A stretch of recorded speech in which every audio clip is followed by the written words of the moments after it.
नमस्कार दोस्तों, मैं जुगल किशोर आप सबका अपराध की कहानी के नए एपिसोड में आपका सबका स्वागत करता हूं। दोस्तों, आप सब हमारे साथ जुड़े हुए हैं। चैनल को सब्सक्राइब करें और लाइक करें और कमेंट करें। आपके सहयोग से मुझे हिम्मत मिलती है। कहानी अच्छी लगे तो अपने दोस्तों के साथ शेयर जरूर करें। चले आज की कहानी शुरू करते हैं। बेंगलुरु के रहने वाले 28 वर्षीय शंकर और 24 वर्षीय मानसा ने 5 साल पहले लव मैरिज की थी। उनके एक बेटी भी थी। फिर एक दिन ऐसा क्या हुआ कि पत्नी को दिलो जान से चाहने वाला शंकर पत्नी की हत्या कर सिर थाने ले गया। शंकर बस से अपने किराए के घर की तरफ लौट रहा था। शाम का वक्त था। वह एक कंपनी में काम करता था। उस रोज उसकी स्कूटी खराब हो गई थी। उसे ठीक करवाने के लिए वह उसे सुबह ही मैकेनिक के पास छोड़ आया था। पहले उसे स्कूटी लेनी थी, फिर घर जाना था। वह थका हुआ था और परेशान भी था। भीड़ भाड़ वाली बस में उसे बैठने की सीट नहीं मिली थी। किसी तरह सीट मिली तो बैठ गया था। दिमाग में कई बातें चल रही थीं। पत्नी मानसा के ताने, बढ़ा हुआ खर्च, ऊपर से अचानक स्कूटी ठीक कराने का खर्च। वह अपने उलझे हुए विचारों में खोया था। मन में ही अचानक आए खर्च का हिसाब किताब लगा रहा था। इसी साल किराए का कमरा लेने और बेटी को स्कूल में दाखिले पर भी काफी खर्च आ गया था। ऊपर से पत्नी की फरमाइशें कम होने का नाम ही नहीं ले रही थीं। अब नया खर्च स्कूटी मरम्मत का आ गया था। कंपनी से कर्ज भी ले चुका था। उसके पीछे सीट पर बैठी दो औरतों की बातें सीधे उसके कानों तक आ रही थीं, जिससे उसका ध्यान पैसे का हिसाब लगाने में बट रहा था। तभी बस में ब्रेक का झटका लगा। शंकर ने खुद को संभाला, लेकिन दोनों औरतें अपनी बातों में मशगूल थीं। अपने बच्चे को अकेली छोड़कर गांव गई थी। एक औरत बोली, हाँ तो क्या हुआ?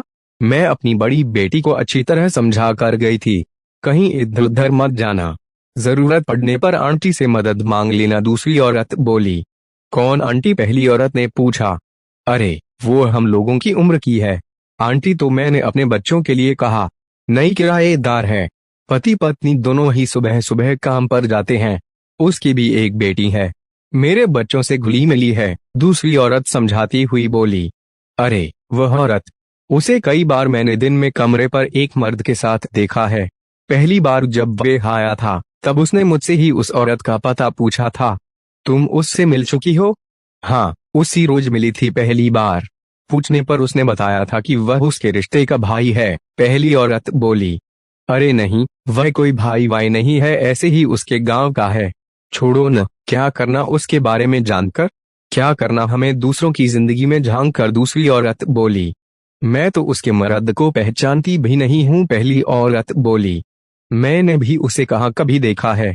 शंकर को पत्नी पर हो गया शक। शंकर उनकी बातों से इतना तो समझ ही गया था कि ये दोनों औरतें उसकी पड़ोसी हैं।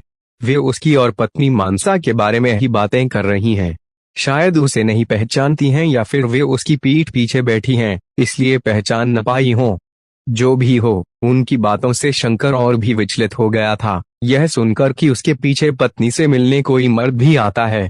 पड़ोसी उसे दूर का भाई समझते हैं। जल्द ही उसका बस स्टॉप आ गया, जहां उसने बाइक मरम्मत के लिए दी थी। वह बस से उतर गया। उस रोज उसे कमरे पर पहुंचने में काफी देर हो गई थी। मनसा मुंह फुलाए बैठी थी। उसे देखते ही उस पर बरस पड़ी। दूध, चीनी, चाय, सब्जी के घर में नहीं होने से बात शुरू हुई और घर गृहस्थी की समस्याओं की शंकर पर बौछार होने लगी। बात बढ़ते बढ़ते तीखी बहस में बदल गई। काफी देर तक उनके बीच तू मैं चलती रही। अंत में बात मनसा के मायके जाने पर रुक गई। शंकर के लिए उसके मायके जाने का मतलब था एक और खर्च। उस वक्त वह चुप लगा गया। मनसा से मिलने आने वाले किसी मर्द के बारे में जानने की शंका का समाधान नहीं निकल पाया। घर में जो कुछ पका था खाकर सोने चला गया। बेड के पास में अपनी बिछावन बिछा ली थी। काफी थका था, फिर भी नींद नहीं आ रही थी। दिमाग में एक ही बात घूम रही थी कि आखिर उसके घर में नहीं रहने पर कौन पत्नी मनसा से मिलने आता है। 28 वर्षीय शंकर बेंगलुरु जिले के हेनागारा गांव का निवासी था, जिसने करीब 5 साल पहले 24 साल की मनसा से लव मैरिज की थी। वह उसके साथ कर्नाटक की राजधानी बेंगलुरु के बाहरी इलाके हिलालिगे गांव, चंदापुरा, अनेकल तालुक में किराए के मकान में रहता था। उसकी एक 4 वर्षीय बेटी थी। घर परिवार का खर्च चलाने के लिए दोनों पति पत्नी अलग अलग कंपनियों में काम करते थे। शंकर को कुछ समय से पत्नी मनसा पर शक था कि उसके किसी और पुरुष से अवैध संबंध हैं। बस में 2 महिला यात्रियों की बातों से उसका शक और भी गहरा गया। इसी बात को लेकर दोनों के बीच अक्सर झगड़ा होने लगा। इसका पता लगाने के लिए शंकर ने एक योजना बनाई।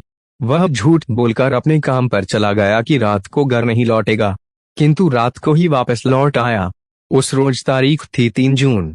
वहां उसने मनसा को एक ही कमरे में गैरमर्द के साथ पकड़ लिया।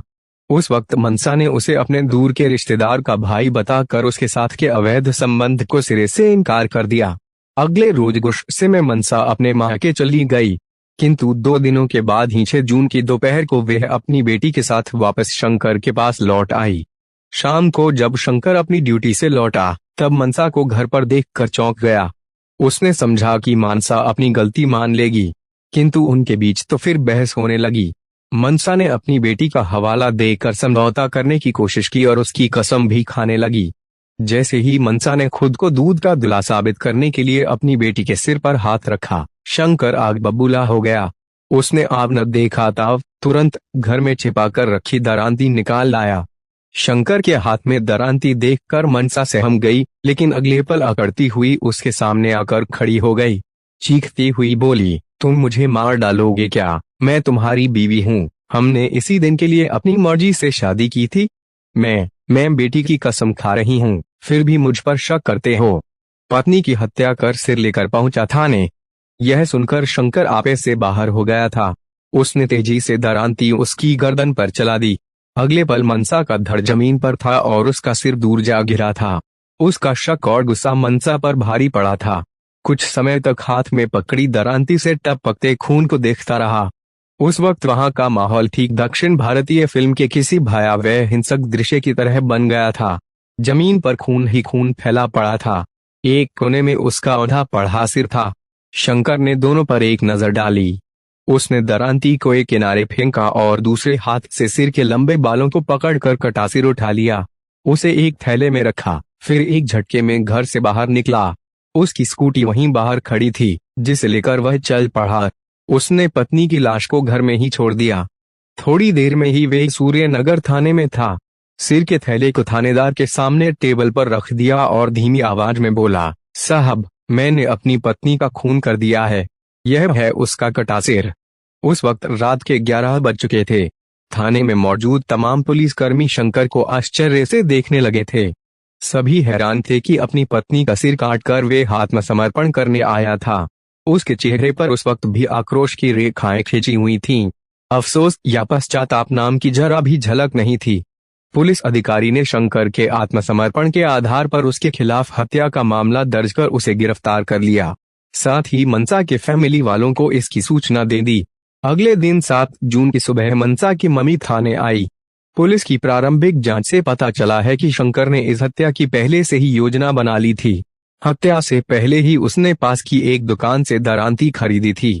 पूरे इलाके में दिल दहला देने वाली इस घटना की चर्चा होने लगी थी कि एक व्यक्ति ने प्रेम प्रसंग और शक के चलते अपनी पत्नी का सिर कलम कर दिया था। चौंकाने वाली चर्चा यह भी होने लगी थी कि हत्यारे ने कटा हुआ सिर पुलिस के पास ले जाकर आत्मसमर्पण कर दिया था। सूर्यनगर थाने की पुलिस ने घटनास्थल पर जाकर गहन जांच की। वहीं हत्या में इस्तेमाल दरांती भी बरामद कर ली गई। पास पड़ोस से पूछताछ पर मालूम हुआ कि उनके घर से अक्सर झगड़ने की आवाजें आती रहती थीं, जिसे वे पति पत्नी के बीच का निजी मामला समझकर नजरअंदाज कर दिया करते थे। इस पूरे मामले के संबंध में बेंगलुरु ग्रामीण के एसपी के बाबा ने मीडिया को विस्तार से जानकारी दी। मनसा की मम्मी ने पुलिस को बताया कि शंकर हमेशा उनकी बेटी से झगड़ता रहता था। वह शराब के नशे में गालियां देता था, मारता पीटता था। हत्या के 2 दिन पहले झगड़कर मनसा उसके पास आई थी। उसने अपने पति की बहुत शिकायत की थी, फिर भी उन्होंने उसे समझा बुझाकर वापस भेज दिया था।